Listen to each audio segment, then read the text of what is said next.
At 01:15 hours on June 6, 1944, Major Friedrich von der Heydte stood at the window of his command post near Carentan and listened to something that made his blood run cold.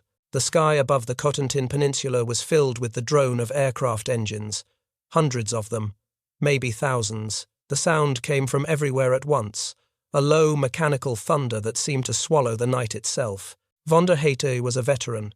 He had jumped into Crete in 1941. He had fought in North Africa with the Ramke Brigade. He had seen combat on the Eastern Front. Nothing had prepared him for what was about to happen. Within the next 3 hours, more than 13,000 American paratroopers would fall from that black sky. They would land in fields, in flooded marshes, on rooftops, in trees, and in the middle of German positions. They would arrive scattered, disorganized, many without their weapons. And they would terrify the Wehrmacht in ways that no military planner had anticipated. What von der Heydte did not know, what no German officer could have predicted, was that the very chaos of this airborne assault would become its greatest weapon. The Americans were not landing in neat formations.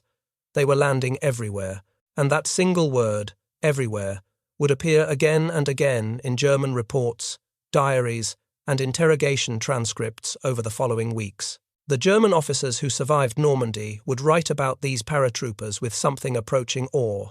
Some would write with fear. A few would write with the kind of grudging respect that soldiers reserve for enemies who have earned it.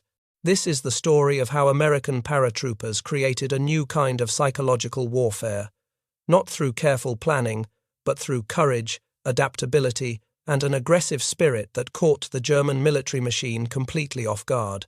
The German army in 1944 was arguably the most professional fighting force in the world.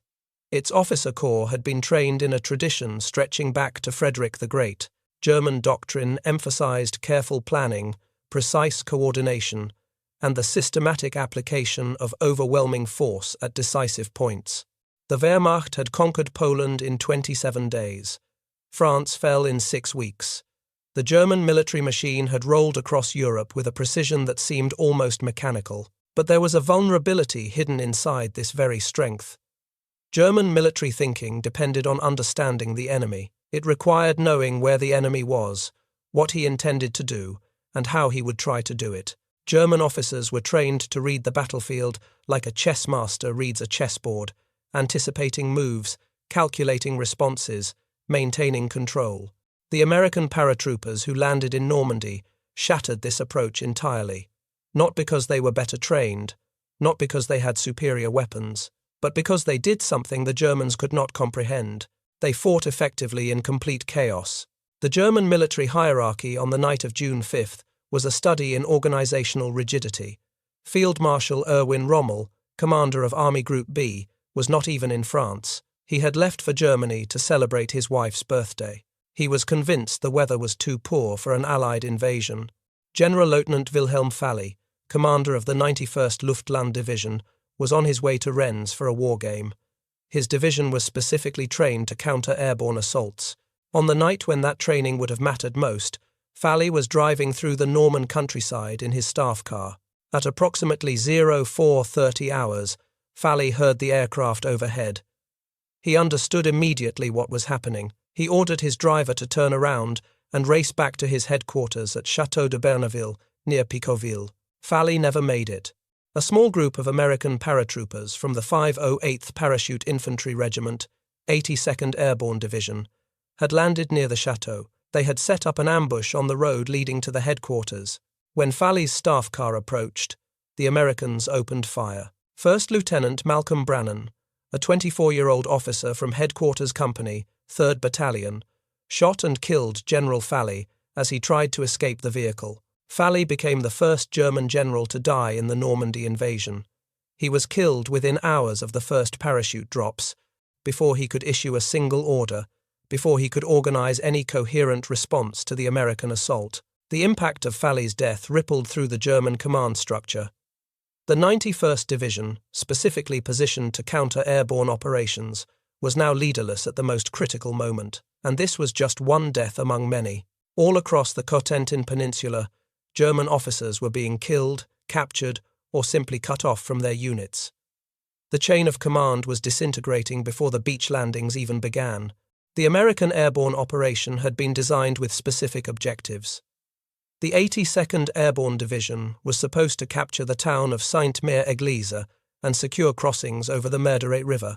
The 101st Airborne Division was tasked with seizing the causeways leading inland from Utah Beach and blocking German reinforcements from reaching the landing areas.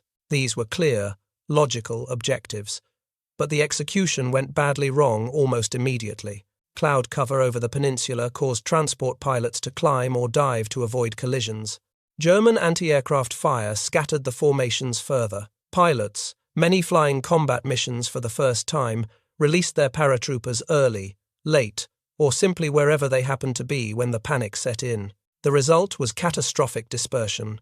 Paratroopers who were supposed to land together found themselves alone. Units that were supposed to assemble in specific locations were spread across hundreds of square miles of Norman countryside. The statistics were sobering. Of the 6,928 men of the 101st Airborne Division who jumped that night, only 1 in 6 landed in their designated drop zones. The 508th Parachute Infantry Regiment of the 82nd Airborne experienced the worst scatter, with only 25% of its men landing within a mile of their intended targets. After 24 hours of fighting, the 101st Airborne could account for only 2,500 of its 6,000 men under division control. The rest were scattered, captured, wounded, or dead. Private First Class Bob Nobles of the 508th Parachute Infantry Regiment landed in a farmer's field with no idea where he was. He could hear gunfire in every direction. He had lost most of his equipment during the jump. His first encounter with another American soldier came when someone emerged from the darkness screaming, "Do not shoot! Do not shoot! I am from Kokomo, Indiana. I forgot the password." Nobles laughed. In the middle of German-occupied France, surrounded by enemy soldiers, not knowing if he would survive the night, he laughed. This was the American paratrooper in microcosm, not a disciplined automaton executing a perfect plan. A human being, improvising, adapting, refusing to be paralyzed by fear or confusion. For the German defenders, this scattered nightmare was incomprehensible. German military doctrine assumed that an airborne assault would target specific objectives. Defenders were supposed to identify the drop zones, determine the enemy's intentions, and concentrate forces to crush the paratrooper landing before it could consolidate. But how do you concentrate forces against an enemy who is everywhere and nowhere? How do you identify drop zones when paratroopers are landing in every field, every marsh, every village for miles in every direction? The German response fragmented almost immediately. Local commanders had to deal with threats appearing in their immediate vicinity. They could not wait for orders from higher headquarters, because higher headquarters could not tell them what was happening. The telephone lines had been cut, runners were ambushed, the radio nets were jammed with confused and contradictory reports.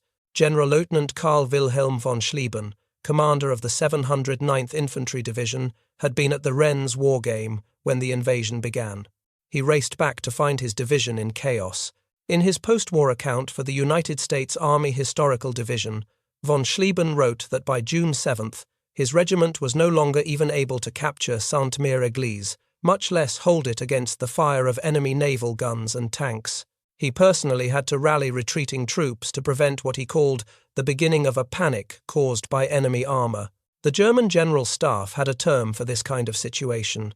They called it Kriegsnebel, the fog of war. But this was fog unlike anything they had experienced. It was not merely confusion about enemy movements. It was total uncertainty about the basic nature of the threat. Were these paratroopers the main assault or a diversion? Were there thousands of them or tens of thousands? Were they targeting Cherbourg or Carentan, or some objective that had not yet become apparent? In the absence of clear information, German commanders hesitated, and hesitation in war is often fatal. The 7th Army headquarters received its first reports of parachute landings at approximately 0130 hours. General Friedrich Dollmann, the army commander, was in Rennes attending the war game that had drawn so many senior officers away from their posts. He did not return to his headquarters until after dawn. The timing of this war game was catastrophic for the German defense. Approximately half of all division commanders in the Cotentin Peninsula were away from their posts when the American paratroopers began landing. A quarter of all regimental commanders were similarly absent. The war game had been scheduled to test German responses to an Allied invasion. Instead, it ensured that the actual invasion would face a decapitated command structure. Von Schlieben later wrote that he had left for Rennes late in the afternoon of June 5, together with the commander of the 739th Grenadier Regiment. When the invasion began, they were miles from their divisions, unable to issue orders, unable to coordinate responses, unable to do anything except race back through the Norman night, hoping to reach their commands before it was too late. In Dolman's absence, the 7th Army Chief of Staff, General Major Max Pemsel, tried to make sense of the fragmentary reports flooding in. Paratroopers had been sighted near Sainte-Mère-Église. Paratroopers had been reported south of Carentan. Paratroopers were supposedly landing near Montebourg, near Valognes, near dozens of other locations across the peninsula. Pemsel was convinced this was the real invasion. He telephoned General Gunther Blumentritt at OB West headquarters and insisted that Normandy was the main Allied effort. Blumentritt reported to Field Marshal von Rundstedt, who dismissed the assessment. Normandy, von Rundstedt declared, was merely a diversion. The real invasion would come at Calais. This disagreement at the highest levels of German command paralyzed the response for critical hours. Pemsel was right. Von Rundstedt was wrong, but by the time the truth became undeniable, the Americans had already established their foothold. The dummy parachutists that the Allies had dropped added to the confusion. These were small mannequins, weighted and fitted with parachutes, designed to draw German attention away from the real drop zones. When they hit the ground, explosive charges simulated gunfire. German units wasted precious hours responding to these phantom threats. By the time Pemsel understood that the main American effort was concentrated on the eastern side of the Cotentin Peninsula, it was too late to mount an effective response. The paratroopers had already seized key positions. The beach landings had begun. The German defensive plan was in shambles. The failure of German command and control on D-Day was not simply a matter of bad luck. It was the result of a deliberate American strategy, though not entirely the strategy that had been planned. The planners who designed the airborne operation had intended for paratroopers to land in concentrated groups, seize specific objectives, and hold them until relieved by forces from the beaches. The scattered drops that actually occurred were considered a failure at the time, but the chaos served American purposes, even if it was not intended. The German military was organized to respond to identified threats in specific locations. When threats appeared everywhere simultaneously, the response mechanism broke down.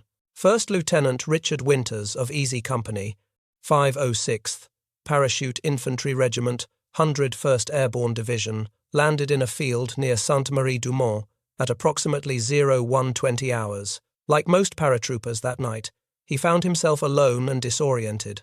Winters was 26 years old, a farm boy from Lancaster County, Pennsylvania. He had never been in combat before. The aircraft carrying his company commander and most of the company headquarters staff had been shot down. Every officer senior to Winters in Easy Company was either dead or missing. Within hours, Winters would lead one of the most celebrated small unit actions of the entire war. By dawn, Winters had gathered approximately a dozen men from various units. His battalion commander ordered him to deal with a German artillery battery that was firing on Utah Beach. The battery was located at a position called Brecourt Manor, about 300 meters from the American assembly point. Winters conducted a quick reconnaissance. He found 4 German 105mm howitzers, connected by a trench system and defended by approximately 60 soldiers with multiple machine gun positions. He had 12 men. Winters divided his small force into assault and support elements. He positioned machine guns to provide covering fire. He sent 3 men to flank the first gun position with grenades. Then he personally led the assault down the trench line.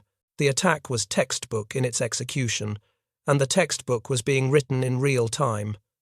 Winters and his men took the first gun, then the second, then the third. Reinforcements arrived from Dog Company under 2nd Lieutenant Ronald Spears. Together, they took the 4th gun. By the end of the assault, approximately 23 men had participated. The entire action lasted approximately 3 hours. Winters's group killed 15 German soldiers, wounded many more, and captured a map showing the positions of all German artillery in the Cotentin Peninsula. That map would prove invaluable to American forces. The suppression of the battery allowed troops landing at Utah Beach to move inland with far fewer casualties than they might otherwise have suffered. Winters was recommended for the Medal of Honor. He received the Distinguished Service Cross instead, due to a policy limiting Medal of Honor awards to 1 per division for the invasion. What made Brecourt Manor significant was not just its tactical success, it was the way Winters adapted to impossible circumstances. He had no heavy weapons, no air support, no numerical advantage. He had a handful of men, most of whom he had never worked with before, and he attacked anyway. This aggressive spirit appeared again and again across the Cotentin Peninsula on June 6th. Small groups of American paratroopers, cut off from their units and their leaders, did not go to ground and wait for rescue. They attacked. In the town of Sainte-Mère-Église, paratroopers from the 505th Parachute Infantry Regiment seized control before dawn. The town was the first in France to be liberated by American forces. The assault was not coordinated. It was not planned. It happened because individual soldiers saw an opportunity and took it. Lieutenant Colonel Edward Krause led a small group into the town centre at approximately 0400 hours. His men had landed scattered throughout the surrounding area. Most had lost their equipment bundles. Some had only pistols and knives. They took the town anyway. German defenders were killed or captured before they could organize resistance. The swastika flag was pulled down from the town hall. An American flag, which one sergeant had carried folded inside his jump jacket, was raised in its place. This was not how invasions were supposed to work. An invasion required preparation, concentration of force, overwhelming firepower. Sainte-Mère-Église fell to a handful of men who acted before the enemy understood what was happening. Similar stories played out across the Norman countryside that night. Staff Sergeant Harrison Summers, of the 502nd Parachute Infantry Regiment, led an assault on a series of German barracks buildings near the village of Messières. He had been ordered to clear the buildings with a small squad of 15 men. When most of his men hung back, Summers went forward with only Private William Burt providing machine gun cover and Private John Camion joining the assault. Summers kicked open the first door and killed everyone inside with his submachine gun. Then he moved to the next building. And the next. For 5 hours, Summers fought his way through the German position, building by building, room by room. By the time he finished, Summers had killed over 30 German soldiers. His commanding officer recommended him for the Medal of Honor. Like Winters, he received a lesser decoration instead. The stories of individual heroism from D-Day could fill volumes. Each paratrooper who jumped that night has a story. Most of those stories will never be known. The men who could tell them are gone, and they took their memories with them. What survives is the cumulative record, and that record tells a consistent story of men who refused to accept that their situation was hopeless. The German officer corps had been trained to expect rational behavior from their enemies. An outnumbered force should seek to preserve itself. A scattered force should attempt to consolidate before engaging. An isolated force should defend until relieved. The Americans did none of these things. Major Friedrich von der Heydte had his own encounter with American aggression beginning on June 6th. Von der Heydte commanded the 6th Fallschirmjäger Regiment, one of the most elite units in the German army. His paratroopers were veterans of Crete, North Africa, and the Eastern Front. They were among the best-trained soldiers in the Wehrmacht. Von der Heydte had positioned his regiment to defend Carentan, a critical crossroads town that connected the American landing beaches at Utah and Omaha. Whoever controlled Carentan controlled the link between the two American beachheads. His regiment achieved a grim distinction that night. They were the first German unit to identify enemy soldiers landing in Normandy, specifically the pathfinders of the 101st Airborne Division, who landed between Saint-Côme-du-Mont, Heydte, and Carentan. At 6 in the morning on June 6th, von der Heydte personally interrogated captured American pathfinders in Carentan. He was struck by their distinctive appearance. Many had shaved their heads into mohawk cuts and painted their faces for battle. Von der Heydte reportedly remarked to his staff, "Now they are sending us their Indians." The captured Americans told von der Heydte something that would prove prophetic. They claimed that German forces believed there were about 10 times as many people on the peninsula as there actually were. The scattered drops had created an illusion of overwhelming force. Von der Heydte expected the Americans to spend several days consolidating their scattered forces before attempting any major operations. The Americans attacked on June 10th, 4 days after the initial landings. The assault on Carentan became one of the most bitter battles of the entire Normandy campaign. American paratroopers from the 101st Airborne Division advanced along exposed causeways under withering German fire. They crossed flooded fields waist-deep in water. They fought house to house through the streets of the town. Von der Heydte later wrote about his opponents with evident respect.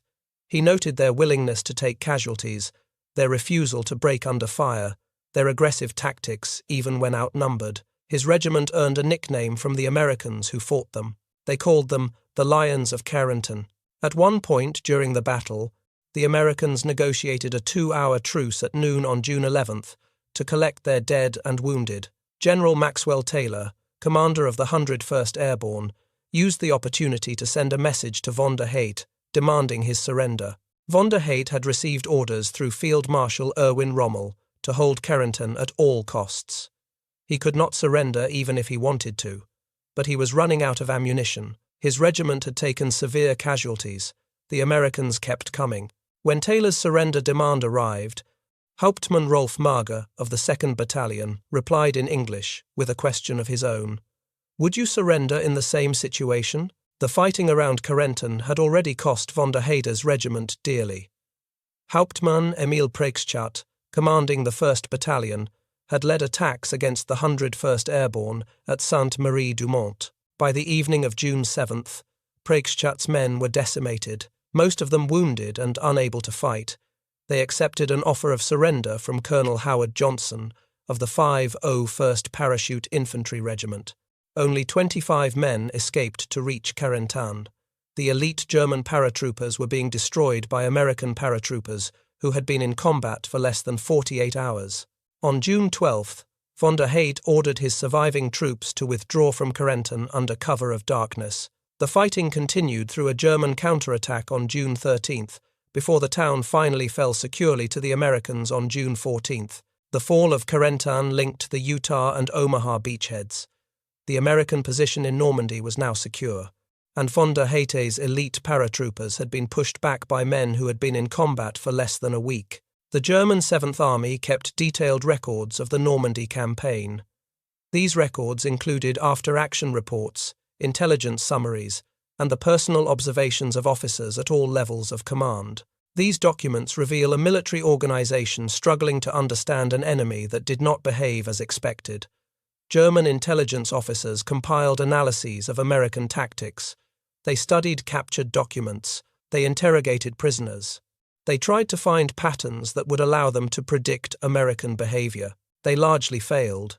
A German report dated June 20th, 1944, known as the von Rundstedt Report, number 505044, attempted to summarize what had happened. The document noted that only in the American bridgehead north of Carentan were the enemy airborne troops compressed in the direction of the coastal defense after tough fighting for days. The phrasing revealed the German frustration. They had expected to crush the paratroopers quickly. They had fought for days merely to contain them. The American paratroopers did not follow predictable patterns because they were not trying to follow patterns. They were trying to accomplish objectives. When one method did not work, they tried another. When conditions changed, they adapted. They were guided by goals rather than procedures. This goal-oriented approach was second nature to American soldiers. It was how they had been raised. American culture in the 1930s and 40s emphasized practical problem-solving. The men who became paratroopers had grown up tinkering with machines, improvising solutions, figuring things out for themselves. They brought this mentality to warfare, and it drove their German opponents to distraction. Certain themes appear repeatedly in German documents when discussing American paratroopers. The word aggressive appears constantly. German officers noted that American paratroopers attacked when any reasonable assessment suggested they should defend. They took risks that seemed foolhardy. They pressed forward despite casualties that would have caused other units to fall back. The word unpredictable appears almost as often. German intelligence officers complained that American paratrooper units did not behave according to rational military principles. They did not wait for their supply lines. They did not pause to consolidate. They did not seem to care that they were outnumbered or surrounded. Perhaps most significantly, the German reports noted the quality of American junior leadership. In the Wehrmacht, decisions flowed from the top down. Officers gave orders. Soldiers executed them. Initiative at the lower ranks was not encouraged. American paratroopers operated differently. When officers were killed or separated from their units, sergeants took command. When sergeants were unavailable, corporals stepped up. Even privates made tactical decisions that in the German army would have required approval from officers far above their pay grade. This decentralized approach confused German defenders. They could not decapitate American units by killing their officers, because the units kept fighting under whoever was left alive to lead them. Fallschirmjäger Erwin Schmiege served in the 9th Parachute Regiment during the Normandy campaign. In a post-war interview documented by military historian Gilberto Villahermosa, Schmiege recalled facing American troops near Hill 192, close to the town of St. Lo. Schmiege described his opponents as madmen. He specifically mentioned the Americans of the 2nd Infantry Division, whose soldiers wore the Indian head insignia on their shoulders. But his description could have applied to any of the American units fighting in Normandy that summer. Schmiege recalled one night in particular. German paratroopers were holding positions along the edge of a wood, each man in a foxhole about 50 meters apart. They could hear Americans moving in the darkness. There was no shooting, no artillery, just the sound of men creeping through the underbrush. Then Schmiege heard a scream. A German soldier in a nearby foxhole had been killed silently, his throat cut.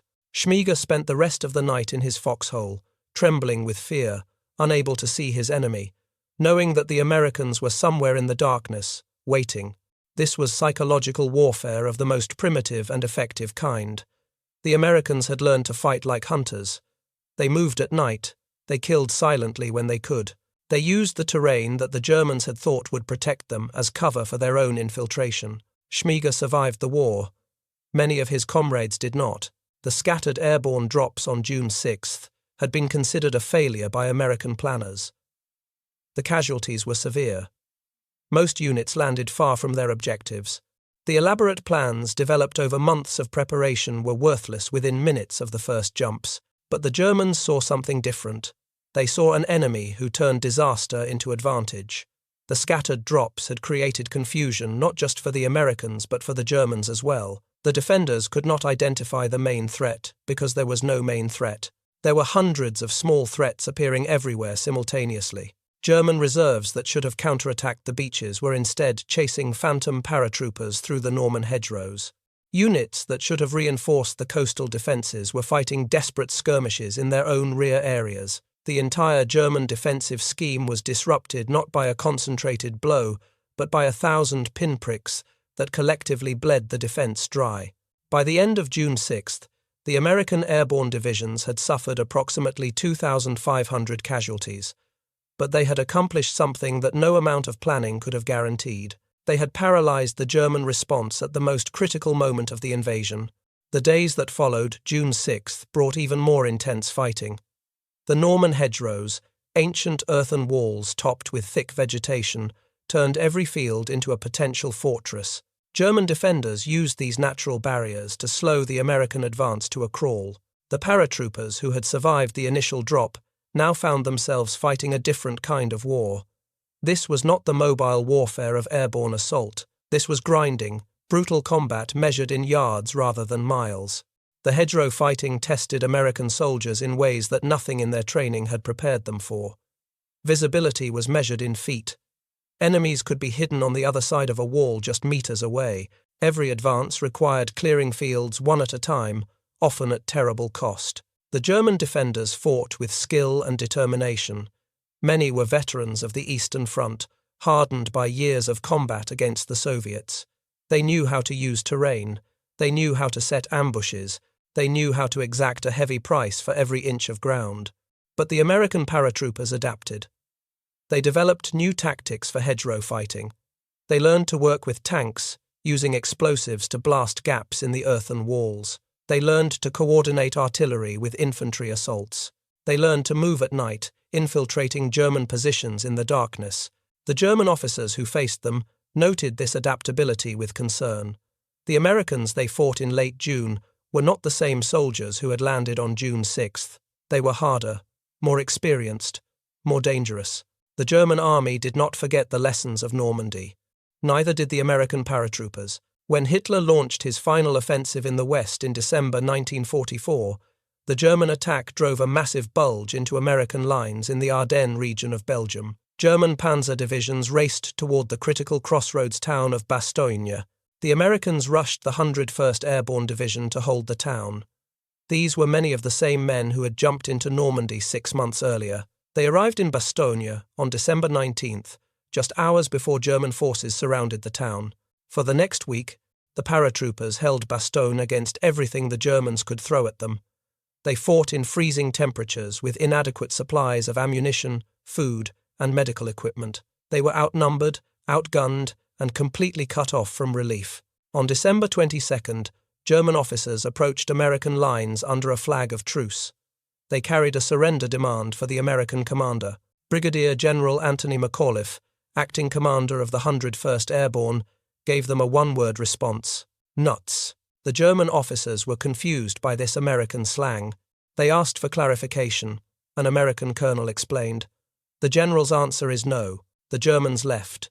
The bombardment resumed, and the paratroopers kept fighting. 4 days later, armoured units from General George Patton's Third Army broke through the German encirclement and relieved Bastogne.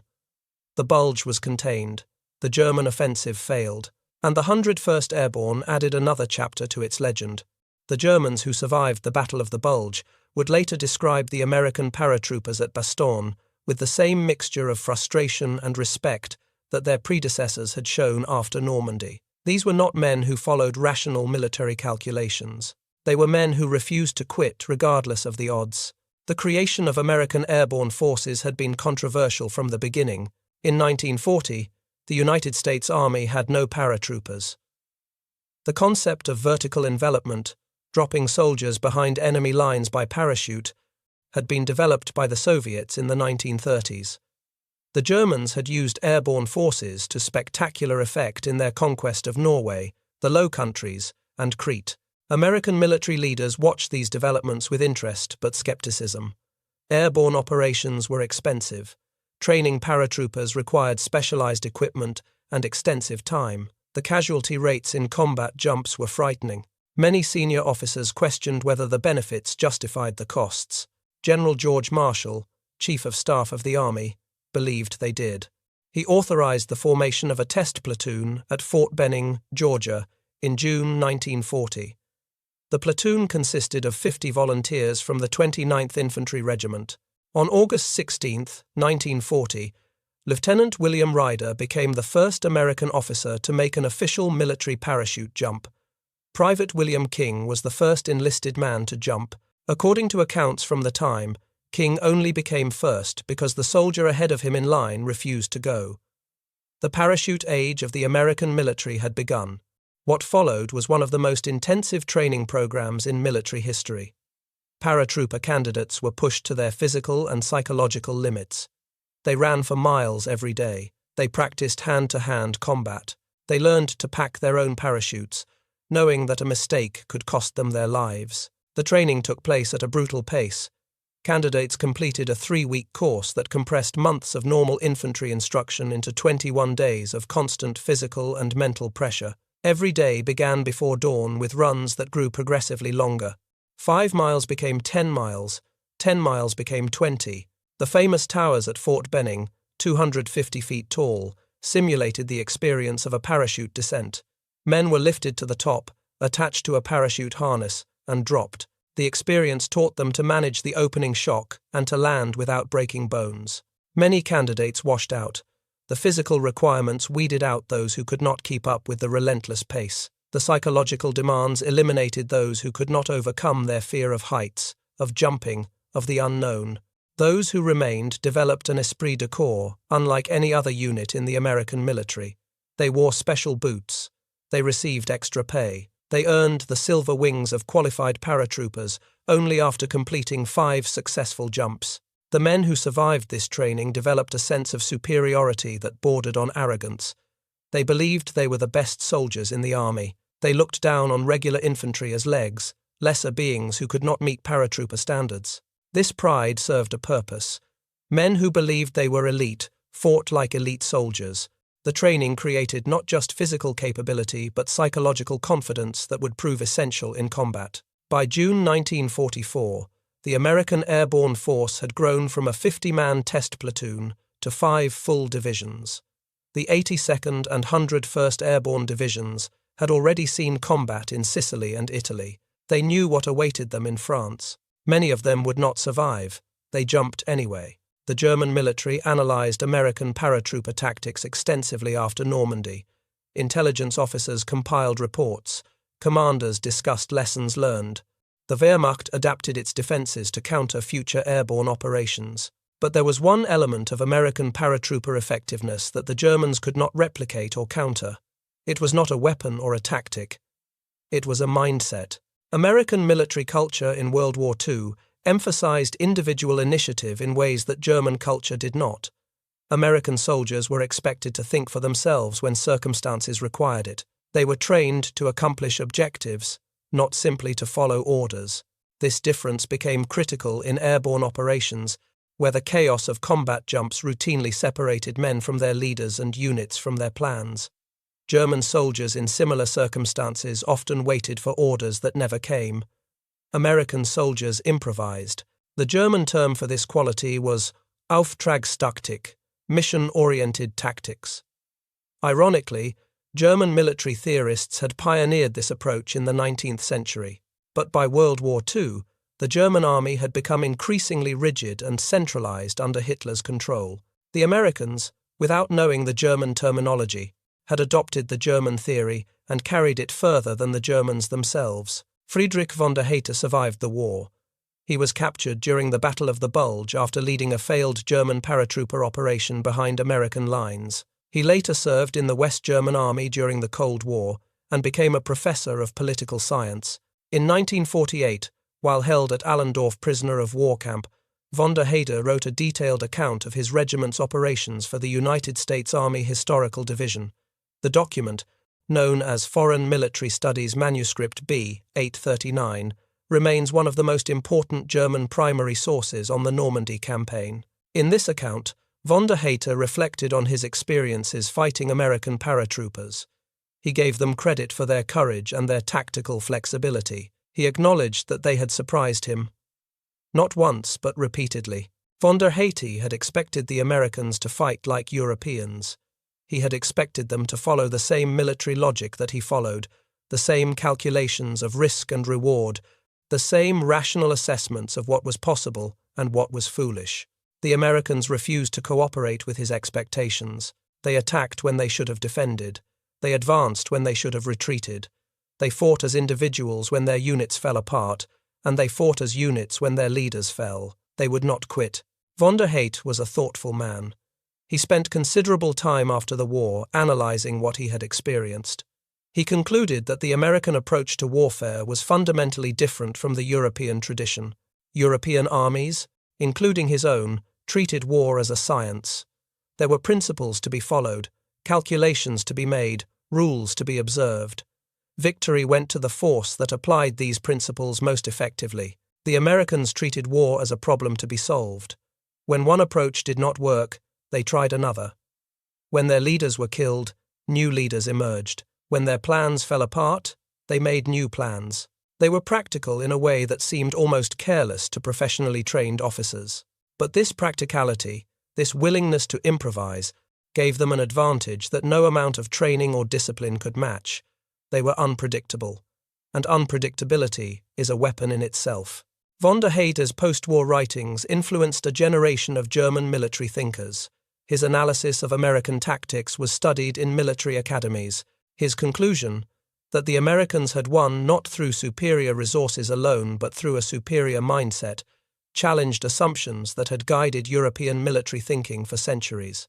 This stubborn refusal to acknowledge defeat This aggressive spirit that seemed almost irrational to German observers was not something that could be taught in military academies. It came from somewhere deeper. Perhaps it came from the volunteer nature of the airborne forces. Every American paratrooper had chosen to be there. They had volunteered for the army, then volunteered again for the paratroopers, then volunteered a third time for combat. These were men who ran toward danger rather than away from it. Perhaps it came from American culture itself. The soldiers who jumped into Normandy had grown up during the Depression. They had learned resilience the hard way. They had developed an optimistic stubbornness that refused to accept limitations. Perhaps it simply came from the knowledge that they were fighting for something worth dying for. The men of the 82nd and 101st Airborne Divisions knew what the Nazis represented. They knew what would happen to Europe if Hitler won. They jumped into the darkness anyway. The German officers who wrote about American paratroopers after the war were trying to understand something that defied their categories. These were not the best equipped soldiers in the world. They were not always the best trained. They certainly were not the most numerous. But they were something that the German military had not encountered before. They were Americans. They came from farms in Iowa and factories in Detroit. They came from the hills of Appalachia and the streets of Brooklyn. They came from every background and every circumstance that a vast and diverse nation could produce. And when they jumped from those C-47 aircraft into the darkness over Normandy, they carried with them something that no German bullet could destroy. They carried the belief that they would win. That belief, that ferocious optimism in the face of impossible odds, was what the German officers sensed when they wrote their reports. It was what Schmiger felt when he trembled in his foxhole waiting for the Americans in the darkness. It was what von der Heydte confronted at Carentan when his elite paratroopers were pushed back by men who had never seen combat before D-Day. The German word for it might be Kampfgeist, fighting spirit. The American word for it was simpler, guts. The legacy of the American paratroopers who fought in World War II extends far beyond their tactical achievements. The 82nd Airborne Division has remained on active duty from 1942 to the present day. It has deployed to every major American military engagement since Normandy. Its soldiers have jumped into combat in Korea, Vietnam, Grenada, Panama, Iraq, and Afghanistan. The 101st Airborne Division transitioned to an air assault role in the 1970s. It remains one of the most deployed divisions in the American Army. The Screaming Eagle patch worn by soldiers at Utah Beach in 1944 is still worn by soldiers serving around the world today. More importantly, the paratroopers of World War II established a tradition of aggressive, flexible, mission-oriented warfare that continues to influence American military doctrine. The lessons learned at Brecourt Manor are still taught at West Point. The spirit that held Bastogne is still instilled in every soldier who earns the parachutist badge. The German officers who feared American paratroopers were right to do so. These were not ordinary soldiers. They were volunteers who had endured brutal training to earn the right to jump from aircraft into combat. They were men who had accepted that their missions would often require them to fight outnumbered, surrounded, and cut off from support. They were men who believed in themselves and in each other. And that belief made them dangerous in ways that the German military machine could not predict or counter. When historians look back on the Normandy invasion, they often focus on the massive scale of the operation, the thousands of ships, the hundreds of thousands of soldiers, the elaborate deception plans and logistical preparations.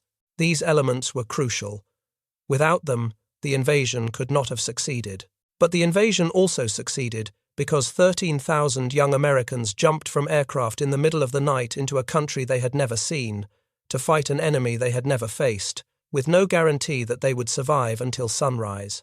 The exact numbers were recorded. The 101st Airborne Division put 6,928 paratroopers into the air aboard 432 C-47 transport aircraft. The 82nd Airborne Division sent 6,420 men aboard 369 aircraft. Together, they constituted the largest airborne assault in history up to that point. By the end of June 6th, they had suffered approximately 2,499 casualties. 182 men of the 101st were confirmed killed. 156 men of the 82nd died. Hundreds more were wounded. Hundreds more were missing, their fates unknown. They jumped because they believed it was necessary. They fought because they refused to accept defeat. They won because they were exactly what the German officers feared most. They were American paratroopers. And on June 6, 1944, they changed the world. Decades after the war, veterans of the 82nd and 101st Airborne Divisions began returning to Normandy.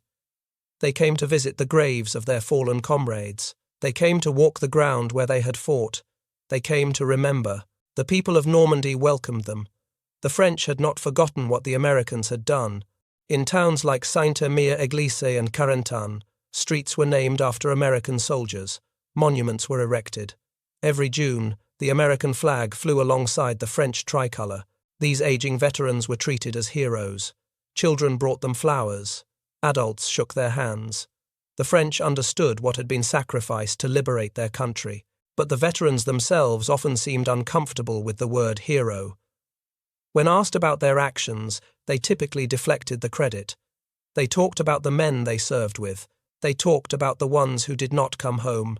They rarely talked about their own courage. Dick Winters, who led the assault at Brecourt Manor, became perhaps the most famous paratrooper of the war after the publication of Stephen Ambrose's book Band of Brothers and the subsequent HBO series. People wrote to him. They asked for autographs. They called him a hero. Winters died in January 2011 at the age of 92. In one of his final interviews, he reflected on the title that others had given him. "I was not a hero," Winters said. "The real heroes were the men who did not come back." This modesty was characteristic of the generation that fought World War II. They did not see themselves as exceptional. They saw themselves as ordinary people who had been called to do an extraordinary job. Perhaps that was the source of their strength. They did not believe they were special. They simply believed they had to do what needed to be done. The German officers who faced them in Normandy might have been surprised to learn how the Americans viewed themselves. The paratroopers, who seemed so fearsome, so aggressive, so unstoppable, were often scared young men who kept moving forward because they did not know what else to do. The courage was real. But it was not the courage of men who felt no fear. It was the courage of men who felt fear and acted anyway. It was the courage of men who looked at impossible odds and decided to try. That kind of courage cannot be manufactured in training camps. It cannot be ordered by generals. It can only come from somewhere inside the men themselves. The Germans recognized it, they feared it, and ultimately, they were defeated by it. The last surviving American paratroopers who jumped on D-Day are now nearly all gone. The youngest of them would be approaching 100 years old today. Each year, fewer remain to tell their stories firsthand. This makes the historical record more important than ever. The diaries and letters, the after-action reports and intelligence summaries, the photographs and films that survived the war, these are now our primary connection to what happened in those Norman fields in June 1944. The German sources are particularly valuable because they offer a perspective that American accounts cannot provide. We know what the paratroopers thought they were doing. The German documents tell us what effect they actually had. Those documents are consistent. The American paratroopers terrified their opponents, not because they were perfect soldiers, but because they were relentless soldiers, not because they executed flawless operations, but because they kept fighting when flawless operations fell apart. The chaos of Normandy should have been a German victory. The scattered drops, the lost equipment, the broken communications, the dead officers, all of these factors should have allowed the Wehrmacht to defeat the airborne assault in detail before the beach landings could consolidate. Instead, the chaos became an American advantage. The very factors that should have defeated the paratroopers became the factors that paralyzed the German response. This transformation of weakness into strength is the central story of the American airborne experience in World War II. It happened not because of superior planning or equipment. It happened because of the men who jumped. They were farmers and factory workers, students and salesmen. They came from every state and every background. They shared nothing except a willingness to volunteer for the most dangerous mission in the American military. And when they landed in Normandy, when everything went wrong, when the plans fell apart and the darkness swallowed them, they found within themselves a capacity for improvisation and aggression that no training program could have predicted. The German officers who wrote about them after the war were trying to explain something that defied easy explanation. How did ordinary men become extraordinary soldiers? How did scattered groups become an effective fighting force? How did chaos become victory? The answers to these questions are not found in military manuals. They are found in the human spirit, in the determination that refuses to accept defeat, in the adaptability that finds solutions when problems seem insurmountable, in the courage that acts when acting seems impossible. These qualities are not uniquely American. They appear in soldiers of every nation in moments of crisis. But in June 1944, in the fields and hedgerows of Normandy, American paratroopers demonstrated them with a consistency that their German opponents had never encountered. The result was a victory that changed the course of the war and the course of history. If this story resonated with you, please take a moment to like this video. It helps us share more stories from the Second World War that deserve to be remembered. Subscribe to stay connected with these histories. Hit the notification bell so you never miss when we share a new video. Leave a comment below telling us where you are watching from. Our community spans the globe, from Texas to Tasmania, from London to Lagos. Whether you are a veteran, a history student, or simply someone who believes these stories matter, you are part of something meaningful here. Thank you for watching, and thank you for keeping the memory of these men alive.